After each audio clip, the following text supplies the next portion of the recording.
கோவை மாவட்டம் முழுவதும் கடந்த முறை போலவே 10க்கு 10 என்கின்ற ரீதியிலே நிச்சயமாக தேசிய ஜனநாயக கூட்டணி வெற்றி பெறும். அதில் எந்த மாற்றமும் கிடையாது.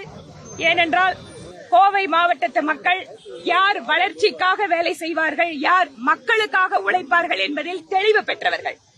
கடந்த 2 நாட்களாக கரூர் ரவுடி கும்பலின் வாயிலாக காவல்துறையை மிரட்டுவது, காவல் நிலையத்திலேயே ரகளை செய்வது, எதிர்க்கட்சி தொண்டர்களை அடித்து துவைப்பதுன்னு அராஜக ஒரு வெறியாட்டத்தை 2 நாட்களாக இங்கு கோயம்புத்தூரை கொள்ளையடிப்பதற்காக ஸ்டாலின் அவர்களால் அனுப்பப்பட்ட செந்தில் பாலாஜியினுடைய ஆட்கள் அரங்கேறிக் கொண்டிருக்கிறார்கள்.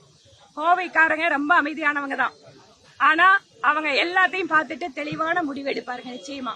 அதனால் 2500 ரூபாய், ஒரு சில தொகுதியில, தெற்கு தொகுதியில 5000 ரூபாய். இந்த பணம் எல்லாம் எங்கிருந்து வந்தது? இந்த பணம் எல்லாம் எங்கிருந்து வந்திருக்கு?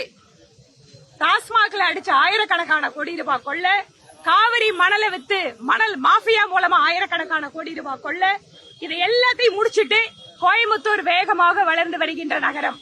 இன்று இந்தியாவிலேயே கோயம்புத்தூர்ல இருக்கக்கூடிய தொழில் வளர்ச்சி முன்னுதாரணமாக இருக்கக்கூடிய இந்த நகரத்தை கெடுப்பதற்காகவே திட்டமிட்டு ஸ்டாலின் அவர்கள் கோயம்புத்தூரை பழி வாங்குறதுக்காக செந்தில் பாலாஜி அனுப்பி இந்த வித்தையை காட்டிட்டு இருக்காரு.